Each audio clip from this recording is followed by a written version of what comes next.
Fengal తుఫాన్ effect తో Tamil Nadu పుదుచ్చేరిలు అతలాకుతలమవుతున్నాయి. Record స్థాయిలో తమిళనాడు పుదుచ్చేరిలో వర్షపాతం నమోదవుతోంది.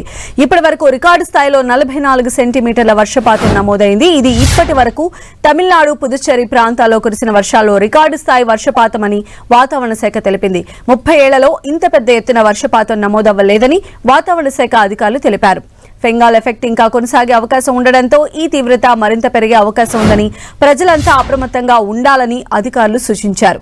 అటు భారీగా కురుస్తున్న వర్షాలతో చాలా చోట్ల ఇళ్లు అన్ని నీట మునిగాయి. జనజీవనం స్తంభించిపోయింది. కరెంటు నిలిచిపోయింది. రవాణా సదుపాయం లేక ప్రజలు తీవ్ర ఇబ్బందులు పడుతున్నారు. అటు వర్షాల కారణంగా తమిళనాడులోని వేరువేరు ప్రాంతాల్లో విద్యుత్ ఘాతంతో 3 వ్యక్తులు చనిపోయినట్లు అధికారులు తెలిపారు. ఎడతెరిపి లేకుండా కురుస్తున్న వర్షాలతో తమిళనాడు పుదుచ్చేరిలు అతలాకుతలమవుతున్నాయి. భారీగా కురుస్తున్న వర్షాలతో ఇళ్లలోకి వర్షపు నీరు వచ్చి చేరుతోంది.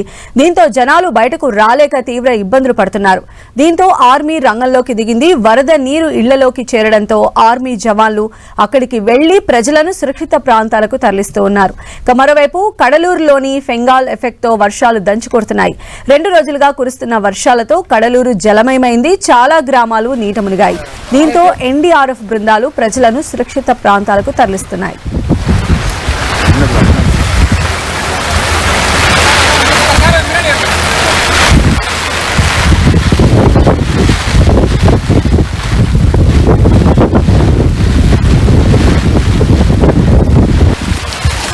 మనీ